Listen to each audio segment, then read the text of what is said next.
반갑습니다, 수험생 여러분. 우리 이제 또 새로운 테마로 들어왔는데 간략하게 좀 문제풀이 하기에 앞서서 전체적인 구조를 좀 설명드리고 들어가겠습니다. 그래서 제목을 보시면 경제구조와 경제생활이라고 나와 있죠. 그래서 경제구조와 경제생활 이렇게 나와 있습니다. 이 테마는요, 우리가 이제 바로 지난 시간까지 뭘 공부했냐면 정치사를 봤었죠. 정치구조, 쉽게 말하면 정치활동. 삼국시대부터 우리가 이제 요 삼국시대부터 해서 조선 후기까지 사건사를 봤었잖아요. 그러면은 이제 이번 시간에 경제구조와 경제생활은 삼국시대부터 조선 후기까지의 경제생활을 얘기하는 거예요. 그러니까 여기서 말하는 어떤 경제생활이 대체적으로 여러분들 좀 불투명하게 느껴질 수 있는데, 제가 우선 어느 정도 가이드라인을 그려드리면 여기서 말하는 경제생활은 일종의 토지제도 같은 것들이 있죠. 토지제도. 그러니까 이 토지가 이제 누구의 소유였느냐, 또는요 토지에서 나오는 생산물에 대해서 얼마만큼 세금을 부과했느냐, 이런 수치제도와 자연스럽게 연결이 됩니다. 그래서 크게는 이제 토지제도와 수치제도, 그 다음에 일반적인 어떤 농민의 생활과 그 다음에 요거하고 비교해서 귀족들 있죠. 귀족들의 삶이 어떻게 달랐는지, 그래서 이런 것들이 이제 큰 주축을 이루게 되고요. 또 하나 이제 무역에 대해서 좀 공부를 하게 됩니다. 그래서 우리가 뭘 주로 수출을 하고 뭘 주로 수입을 해 왔는지, 그러니까 우리는 주로 이제 중국이라든가 아니면은요 어떤 북방 민족들하고 많은 교류를 했을 텐데, 그때 이제 우리가 주로 수입을 한 게 뭐고 수출을 한 게 뭔지, 이런 것들을 이제 중심으로 보는 거예요. 그래서 조금 더 구체화시켜 보면은요, 어떤 상업 활동 있죠. 상업. 그러니까 여기서 공부하는 것들은 지금 여기는 이제 토지제도나 수치제도는 이제 농업하고 관련될 것이고요. 그죠? 그래서 요런 게 이제 농업이라고 말한다면 농업과 관련해서 또 요와 대비되는 어떤 상업 활동. 자, 요런 것들도 우리가 좀 공부를 하게 된단 말이에요. 그래서 상업 활동과 관련된 거, 이를테면 뭐 수공업이라든가 아니면은요 상업과 관련돼 있으니까 이제 화폐 뭐 이런 것들 관련 있겠죠. 그래서 화폐 뭐 이런 것들. 그 다음에 이 수공업이라고 할 수 없지만 상업 활동에 포함되는 유형으로서 어떤 뭐 광산을 채굴하고 이런 것들이 있죠. 기타 상업활동, 이런 것들 중심으로 이제 보는 게 바로 경제구조와 경제생활, 여기서 공부하는 거다, 이렇게 생각하시면 됩니다. 그래서 문제가 많으니까 적절히 이제 끊어서 이렇게 좀 진행을 하도록 할게요. 자, 1번부터 들어가겠습니다. 삼국시대의 사회경제생활에 대한 설명 중 잘못된 것. 그래서 삼국시대 지금 토지의 대체로 노동력보다 토지의 크기를 기준으로 곡물과 포를 세금으로 거두었다. 그래서 이게 이제 수치제도죠. 수치제도가 이제 조세를 수치하는 이런 제도인데, 이런 어떤 세금 징수와 관련해서 이제 이게 수치제도인데, 여러분들 지금은요 이게 모든 것들이 어떤 그 전산이라든가 아니면은요 온라인으로 이런 것들이 어떤 이 시스템적으로 다 관리가 되잖아요. 근데 이 시대에 그게 됐냐 이거죠. 그게 아니었단 말이에요. 지금은 다 현금으로 이제 돈으로 납부를 하죠. 네, 이런 어떤 기준이 되는 게 이 삼국시대는 특히 좀 더 주먹구구식이었다고 생각하시면 돼요. 자, 삼국시대는 어떤 생산물에 대해서 세금을 부과하는 게 아니라 노동력이 얼마만큼 있었는지 이거에 따라서 세금을 부과해요. 굉장히 웃긴 거죠. 그래서 노동력을 기준으로 했다 이거죠. 이게 이제 조선시대 들어오면서 대동법이 시행됨에 따라 이제 토지 결수에 따라서 조세를 수치하게 되는데, 그 전까지는 굉장히 주먹구구식이었다. 이게 말이 돼요, 이게? 노동력 기준으로 세금을 징수하는 게 참 말도 안 되죠. 어쨌든 간에 노동력을 이제 기준으로 세금을 징수했다. 틀렸네요. 답이 되고요. 나머지 이제 무역이 나와 있고, 그 다음에 3번에 우경이 점차 확대되기 시작한 건 6세기 이르러서다. 특히 이제 신라의 지증왕 때 이르러서 6세기. 이때 이제 우경에 의한 심경이 굉장히 확대되죠. 그래서 소를 활용해서 여러분들 농사를 짓다 보니까 사람이 기존에 이제 토지를 이제 깔짝깔짝거리던 걸 소에 쟁기를 달아갖고 푹 파갖고 이제 쉽게 말하면 깊이가리. 그래서 이걸 이제 심경이라고 그러거든요. 심경법이 확대가 되죠. 그래서 이런 겁니다. 삼국 간의 전쟁기에는 지방 농민도 전쟁에 군사로 동원되는 사례가 많았다. 맞는 얘기. 자, 2번. 삼국의 경제정책의 수치제도로 바르지 못한 것. 계속해서 지금 수치제도네요. 조세는 대개 재산의 정도에 따라 호를 구분하여 곡물이나 포를 징수하였다. 이런 얘기 나오고, 공납으로는 지역 특산물을 징수했다. 역은 15세 이상의 남자를 동원하였다. 이렇게 나오는데, 그래서 수치제도는 크게 여러분들 조세, 그러니까 이게 이제 토지세고요, 일종의. 그 다음에요, 공납 또는 공물이란 게 있죠. 그래서 이거는 지방의 어떤 특산물을 세금으로 납부한 제도고요. 그 다음에 역이란 게 있어요. 역은 이제 두 가지가 있는데 크게는 이제 요역이란 게 있고 요역. 쉽게 말하면 국가의 어떤 뭐 큰 저수지 행사라든가 저수지 공사라든가 궁궐 건축이라든가 이럴 때 노동력을 이제 무상으로 쉽게 말하면 이제 몸으로 세금을 내는 거죠. 군역이 있어요. 군역. 국방의 의무죠. 그래서 이렇게 돼 있다 이거예요. 그럼 4번은 틀렸죠. 그렇습니다. 자, 이제 3번. 다음에 제시된 신라와 조선에서 실시한 토지제도의 공통점을 옳은 것. 그래서 지금 신라에는 노급을 폐지했다. 여러분들 노급 폐지했다라고 하면 귀족의 특권을 폐지한 거라 그랬죠. 그래서 신문왕 때 노급 폐지한 거 그러면서 관료전을 지급했다 그랬죠. 일에 대한 대가성이다 이거예요. 관료전을 지급한 건. 그 다음에 이거 굉장히 중요한 내용인데 조선 성종 때 관수강국제를 실시하였다. 우리가 이제 조선을 건국할 때 이런 얘기를 했습니다. 이성계가 자기를 따르던 신진사대부들의 경제적 자립을 지원하기 위해 과전법을 공포했다 이런 얘기를 했었고요. 그래서 조선의 토지제도는요, 과전법, 그 다음에 이제 직전법, 관수강국제 이런 식으로 간단 말이에요. 자, 관수강국제 이런 식으로 가요. 이게 다 뭐냐면은요, 물론 뭐 왕권 강화다 이렇게 할 수도 있겠지만 왕권 강화하고 좀 간접적으로 관련된 거고 국가의 토지 지배권을 강화하는 이 과정과 직결됩니다. 그래서 이것들은 다 국가의 토지 지배권을 강화하는 거다 이게요. 토지 지배권 또는 토지 지배력을 강화하는 자, 이런 이제 양상을 보여주는 하나의 증거다. 이렇게 하시면 되겠죠.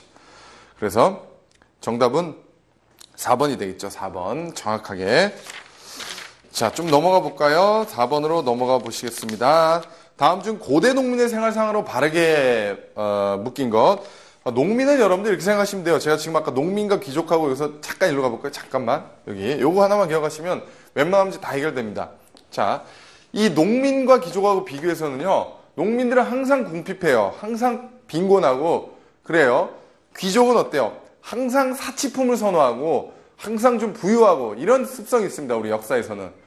근데 이제 이게 조선 후기로 가면서 농민의 어떤 분화가 나타나긴 하는데 어쨌든 기본적으로는 가닥은 그렇습니다. 자, 한번 바로 문제로 들어가 볼게요. 삼국시대의 농업 생산력은 저조하였다. 그렇습니다. 삼국시대 농민은 자벽과 군역을 담당하였다. 이거죠, 이거요. 맞는 얘기. 자, 농민들도 노급과 시급을 받았다. 맞는 얘기인가요? 자, 이거 뭐라 그랬어요? 노급. 귀족의 특권이라 그랬죠. 농민이 받을 수 있는 성질이 아닙니다. 이거는 지금 귀족의 특권이었다.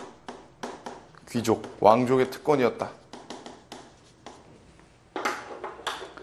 왕토 사상에 기초하여 통일신라에서는 일반 백성에게 토지를 지급하였다. 그래요. 이걸 이제 정전이라 그래요. 정전. 맞는 얘기입니다. 일본 동대사 정창원에서 발견된 민정문서. 민정문서 굉장히 중요한 겁니다. 근데 이게 삼국의 생활상이 아니라 민정문서는 여러분들 신라입니다. 그래서 이거 뒤에서 문제 많이 풀어볼 거예요. 신라 장정이라고 하는데 이거 이제 말 그대로 신라의 어떤 생활상을 굉장히 비교적 구체적으로 나타내주고 있습니다. 자, 5번은 통과하고요, 여러분들. 6번으로 넘어가 볼까요? 신라 장정에 대한 설명을 옳지 않은 것 이겁니다. 그래서 민정문서에 대해서 좀 공부를 해볼게요. 서원경 북은 4개 자연촌의 촌락 문서이다. 이 문서에는 토지 면적과 인구, 호, 우마, 뽕나무, 잣나무 등의 수가 기록돼 있다. 굉장히 이를테면 이제 조세를 수치할 수 있는 기준과 노동력을 징발하는 이제 하나의 통계가 되는데요. 굉장히 자세히도 통계를 냈죠. 농민들에게 조세, 요역 등을 부과하기 위한 자료로 작성된 거 맞고요.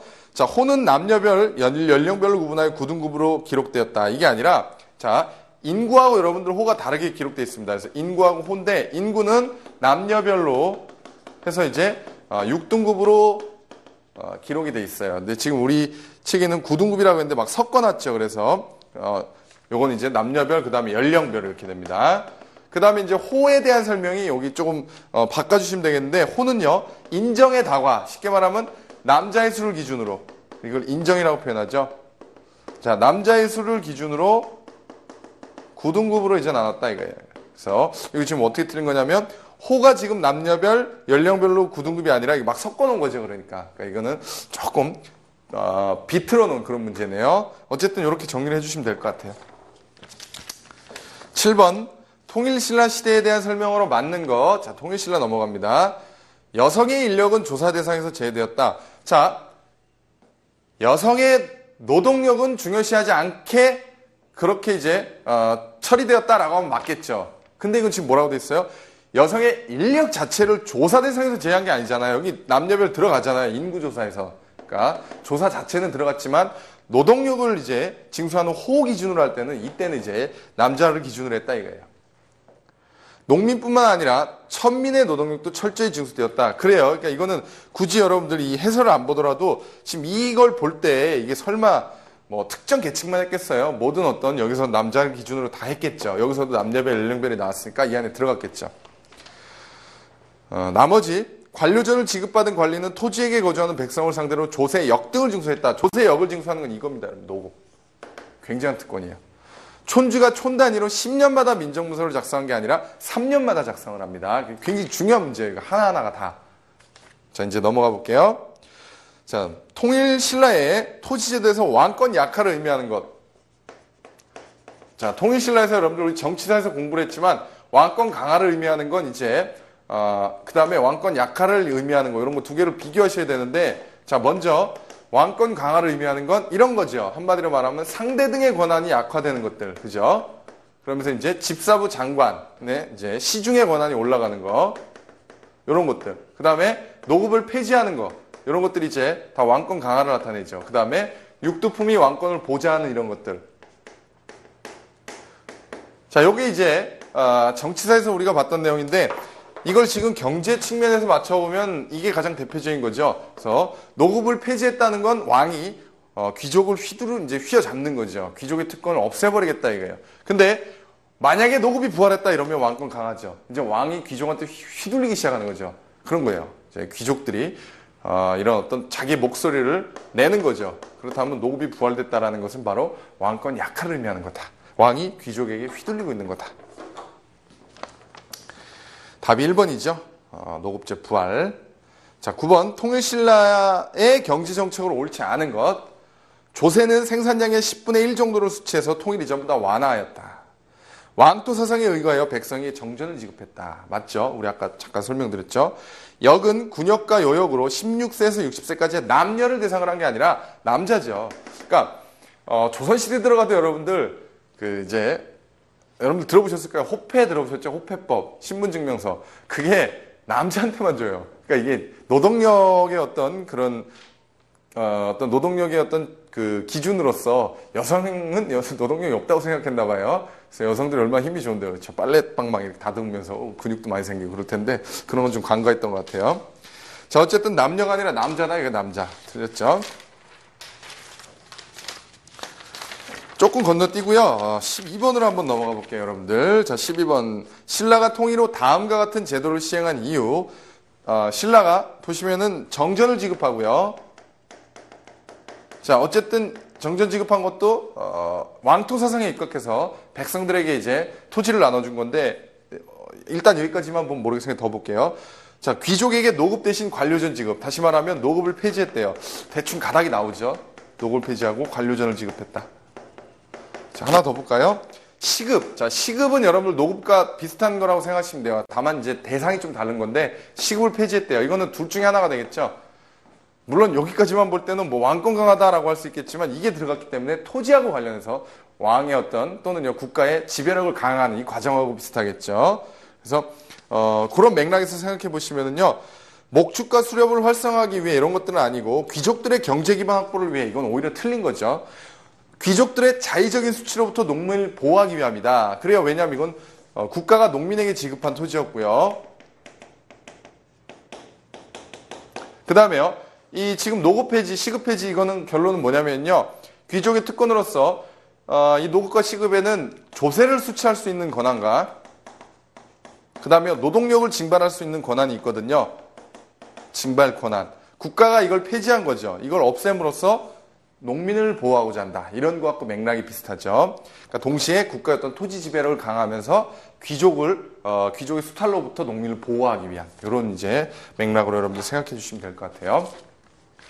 자, 지금 이제 12번 받고 13번 한번 넘어가 볼게요. 굉장히 좋은 문제입니다. 통일신라는 자, 귀족 세력의 약화를 위해 신문왕 때 요걸 지급하고 그죠? 자, 요걸 폐지하고 요걸 지급하고 경도강 때 자, 경자 들어가는 왕 뭐라 그랬어요? 뭔가 경선한 왕이라 그랬죠. 기껏해서 뭔 제도를 다 만들어놨는데 다시 부활시킨 왕. 경도강 때 들어가면 노급이 부활한다 그랬죠. 그래요. 성도왕 때는 왕토사상이 여기가 왕토사상 나오면 이거 생각하시면 돼요. 백성에게 정전 지급했다. 굉장히 중요한 좋은 문제입니다. 그래서 이런 것들 여러분들 공부하기 굉장히 좋은 아주 좋은 문제예요. 딱 떨어지는 것들.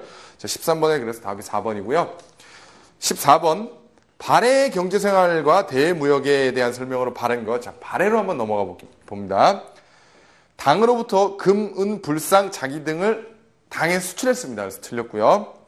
밭농사 중심인 건 맞아요. 자, 발해가 여러분들 저쪽 동모산, 이쪽 길림성, 저 만주 쪽이죠, 만주 쪽. 그래서 이 한반도로부터 북쪽이니까 토지가 그렇게 좋지는 않아요. 그래서 비옥도가 좀 떨어집니다. 그래서 주로 이제 밭농사 중심은 맞지만 이건 맞아요. 근데 그렇다고 논농사를 아예 하지 않았다, 그건 틀려요. 논농사도 어느 정도 했습니다. 그래서 이걸 이제 안 했다 그러면 틀린 거예요. 반대로 또 논농사 중심이었다 이러면 틀린 거죠. 그러니까 이게 정확한 거예요. 밭농사 중심이었지만 논농사도 어느 정도 했다 이거예요. 모든 토지가 다 척박하진 않겠죠. 부분적으로 좋은 토지가 있을 거 아니에요. 그래서 니은번 틀렸고 1번과 활발한 무역을 전개하여 신라를 견제하였다. 맞는 얘기. 제철업, 금속가공업, 방직업 등이 발달하였다. 맞는 얘기. 그래서 디귿 리을. 자, 15번 고려시대 재정의 쓰임에 대한 설명으로 틀린 거. 자, 고려시대로 들어왔어요. 자, 볼까요? 재정은 관리의 녹봉, 그러니까 관리의 이제 월급이죠. 일반 비용, 국방비, 왕실경비 등이 지출되었다.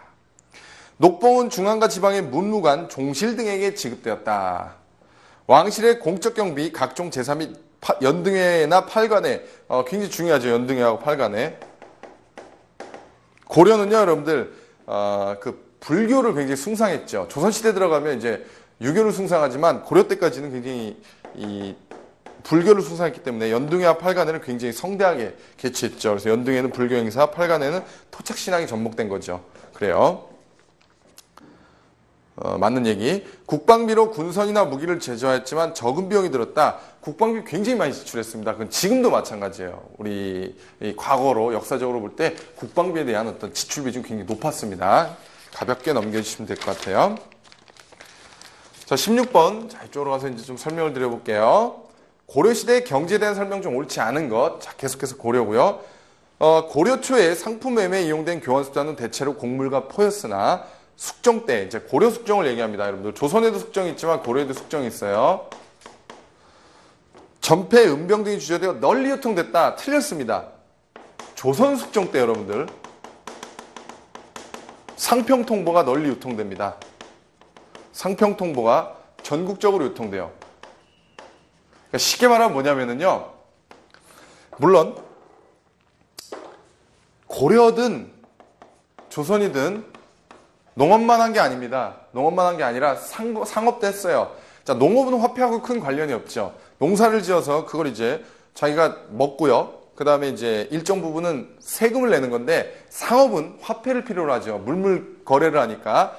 자, 이게 조선 전기까지는 우리 이제 조선이라는 나라 자체가 농번 위주였죠. 농업 중심 국가였어요. 그렇기 때문에 이 어떤 상업 발달이 굉장히 부진했어요. 더군다나 상업이 이제 활성화되려면요. 교통도 굉장히 좋아야 돼요. 그죠? 교통이라든가 아니면 수레라든가 이런 것들이 많이 발달해야 되는데 교통도 별로 안 좋았고. 그래요. 이런 것들이 이제 하나의, 그 다음에 어떤 성리학적 명분론에 따라 이런 성리학적 사관에 따라 장사하고 이런 걸 별로 안 좋게 봤어요. 사기꾼들이 이제 말장난으로 이제 그런 어떤 행동으로 봤단 말이에요.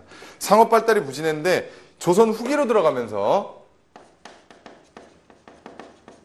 이제 이 반대 양상이 펼쳐지는 거예요. 이제 상업이 발달하게 되고 그러면서 상평통보가 전국적으로 유통되게 되고. 그러니까 이 전까지는 다양한 화폐들이 있어요. 뭐 건원중보라든가, 그 다음에 뭐 활병이라든가 이런 것들, 활구라든가, 은병이라든가, 뭐 해동통보, 뭐 사만중보, 뭐 건원중보 이런 것들 굉장히 많은데 상평통보만 전국적으로 유통이 돼요. 조선 후기 들어가면. 그 전까지는 유통이 잘 안 됩니다. 농업 중심 국가이기 때문에. 그래서 전폐, 은병 뭐 이런 얘기 나오는데 어쨌든 널리 유통된 게 틀렸습니다.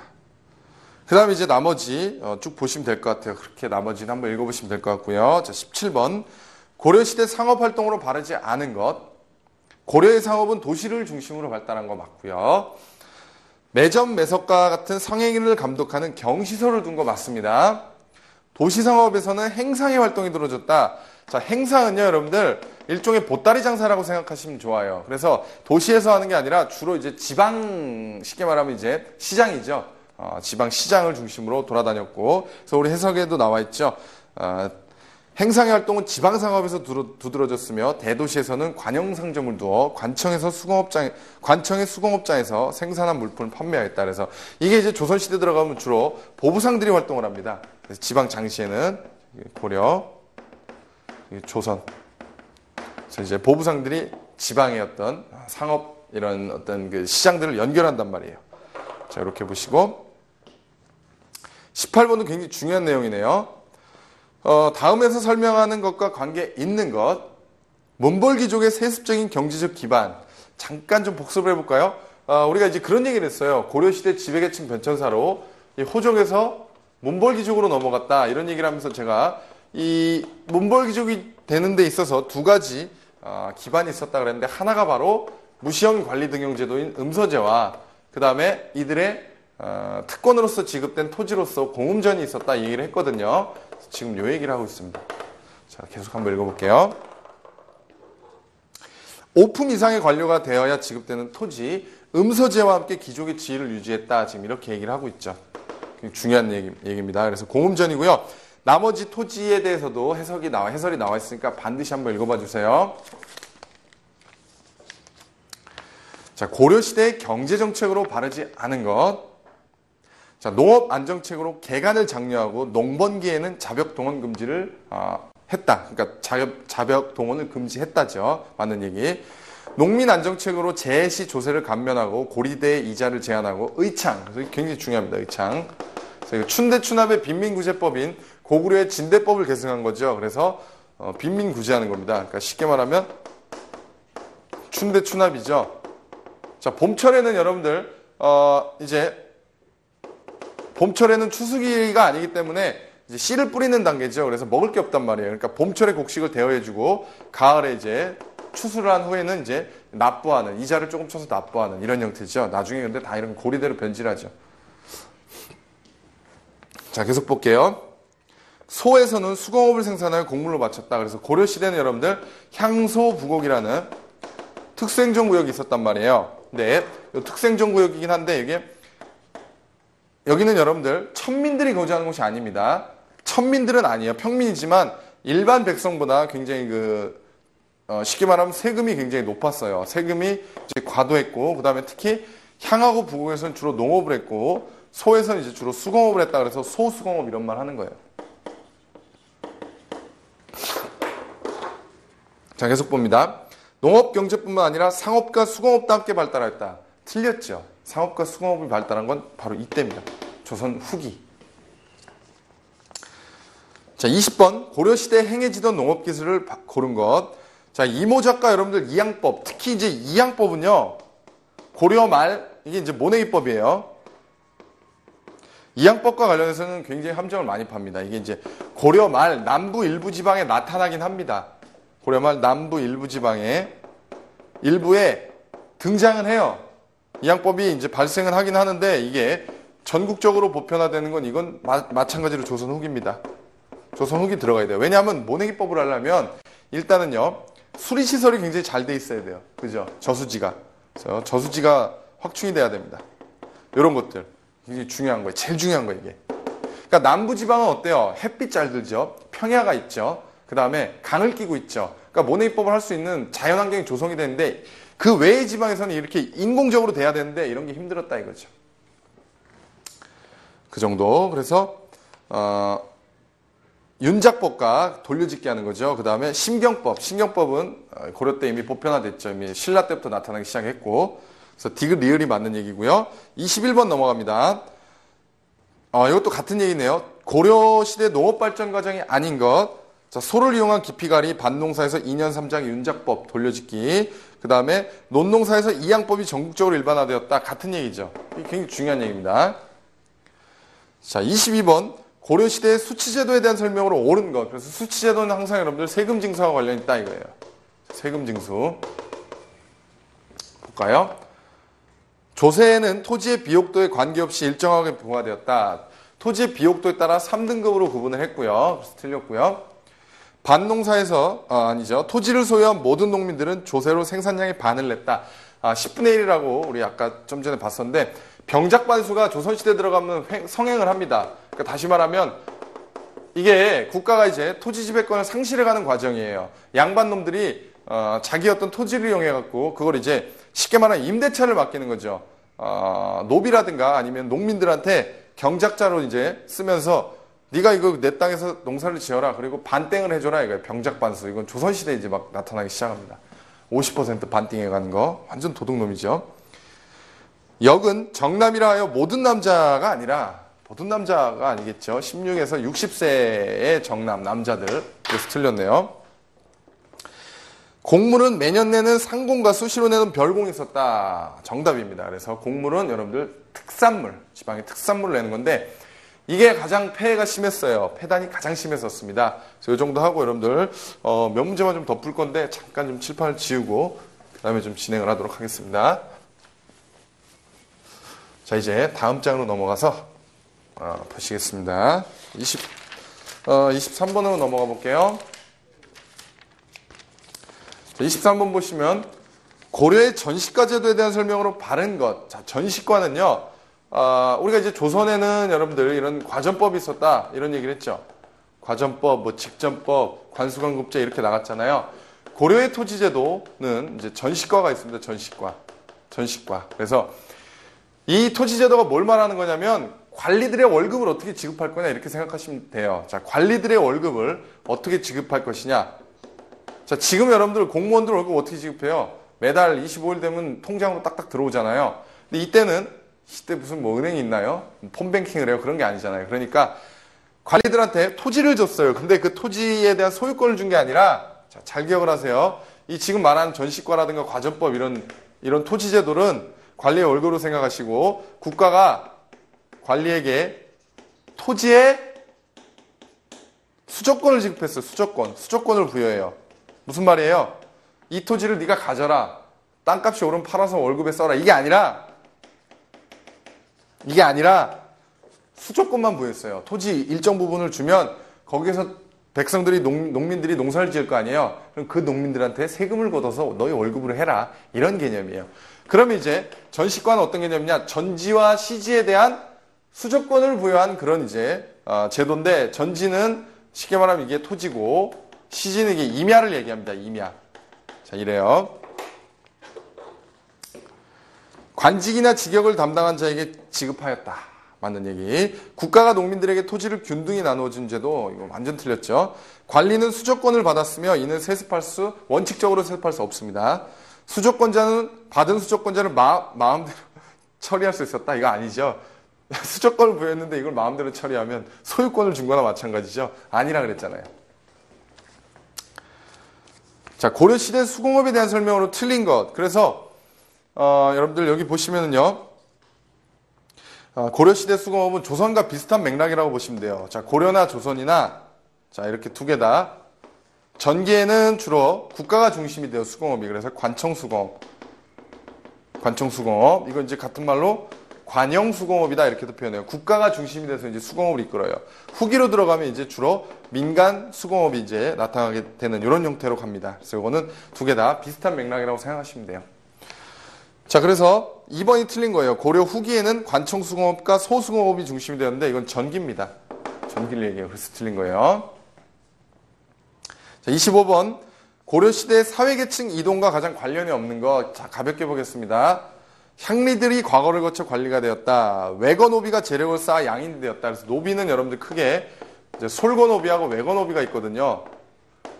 사노비를 얘기하는 거예요. 사노비. 솔거노비는 말 그대로 돌세예요. 돌세. 마님과 같이 사는 이제 한 양반놈들이 아니라 부잣집에서 이제 돈 있는 사람들과 한솥밥 먹는 돌세예요. 마님 부름 항상 뛰어가야 되는 이제 쉽게 말하면 숙식을 하는 그런 이제 형태고, 외거노비는 뭐예요? 노비라고 다 같은 노비가 아니죠. 이건 출퇴근 노비예요. 일하고 이제 다 되면 나가서 자기 어떤 그 가족들도 밖에서 거느리고 막 그랬어요. 자기 재산도 있고. 자, 외건오비가 재력을 쌓아 여기서 말한 양인은 막 굉장히 신분이 높은 그런 조선시대 뭐 양반 같은 존재가 아니라 그냥 평민 생각하시면 돼요. 향소 부국민들의 신분이 해방되어 양인이 되었다. 남반 관리들이 왕실과의 혼인으로 귀족계층이 되었다. 틀렸죠? 자, 남반은요, 여러분들, 내시 같은 것들 생각하시면 돼요. 이제 쉽게 말하면 그게 남반이에요. 그래서, 지금 여기 왕실과 혼인할 수 있는 집안을 재상지종이라 하면 그것은 소수였다 이렇게 돼 있죠. 귀족과 혼인을 할 수 있는 그런 어떤 대상들이 그렇게 일반적이지 않았습니다. 그래서 남반 관리들은 일종의 그런 내시들 있죠. 왕실에서 이제 숙직하고 이렇게 그 다음에 왕명을 받아갖고 전달하는, 그렇다고 되게 높은 사람은 아닙니다. 절대. 26번 다음의 제도를 실시한 공통적인 목적은, 의창은 여러분들 아까 설명드렸듯이 곡식을 대여했다 이런 얘기를 했었고요. 그 다음에 상평창은 물가 조절 기관입니다. 상평창은 다 나중에 여러분들 암기하셔야 될 것들이에요. 자, 물가 조절 기관이고요. 그 다음에 이제 환곡이 나오네요. 자, 의창이 이제 나중에 환곡이 됩니다. 자, 요거 좀 설명을 드릴게요. 나중에 계속 나올 거니까. 자, 춘대춘합의 빈민구제법의 계보가 고구려의 고국천왕이 이제 진대법을 만들었고요. 이게 이제 고려 태조 때 오면 흑창이 돼요. 고려 태조.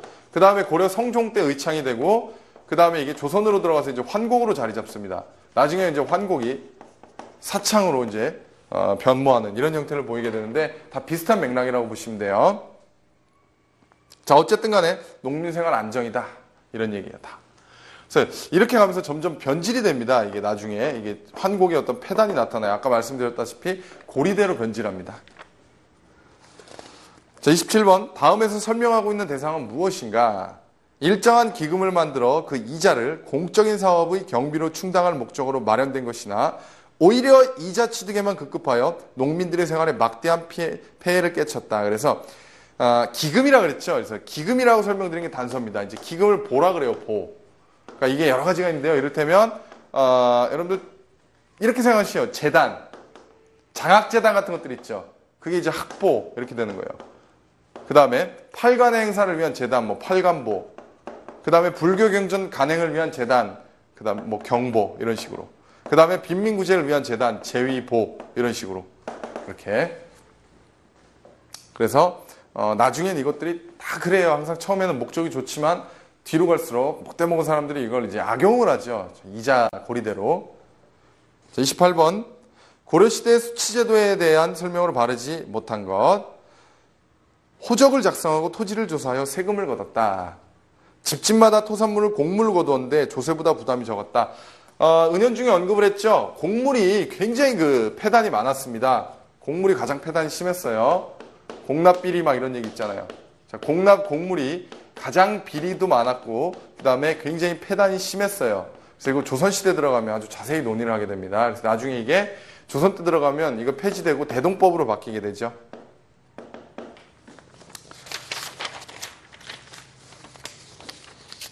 자, 계속 보시면 29번 여러분들 보시겠습니다. 고려시대의 토지제도의 변천에 대한 설명이다.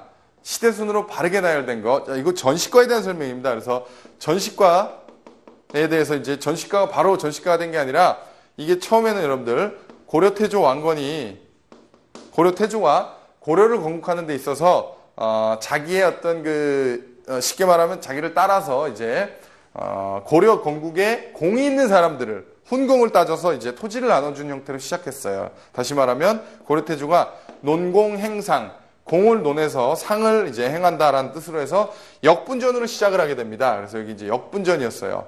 그래서 그 다음에는 이제 쭉 나오고 있죠. 시정정시가, 개정전시가, 경정전시가라 그러면서 형태의 이제 완성을 기하게 됩니다. 이게 나중에 조선에 들어간 과전법으로 이제 나타나게 되는 거고 이런 형태예요. 그래서 29번에 기역, 니은, 디귿, 리을 그대로 이렇게 보시면 되겠습니다.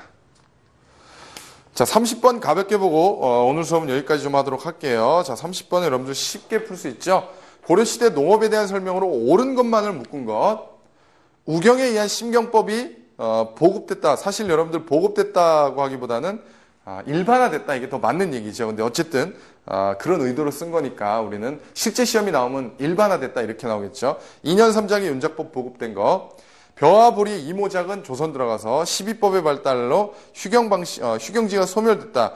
12법은 맞습니다, 여러분들. 12법, 걸음 주는 기술이 발달된 건 맞지만 여기 나와 있듯이 지금 휴경지가 소멸된 건 조선 들어가서 해야 됩니다. 그래요. 그래서 요 정도 해갖고 우리 30번까지 풀기로 하고요. 다음 시간에 남은 문제 풀도록 하겠습니다. 수고하셨습니다.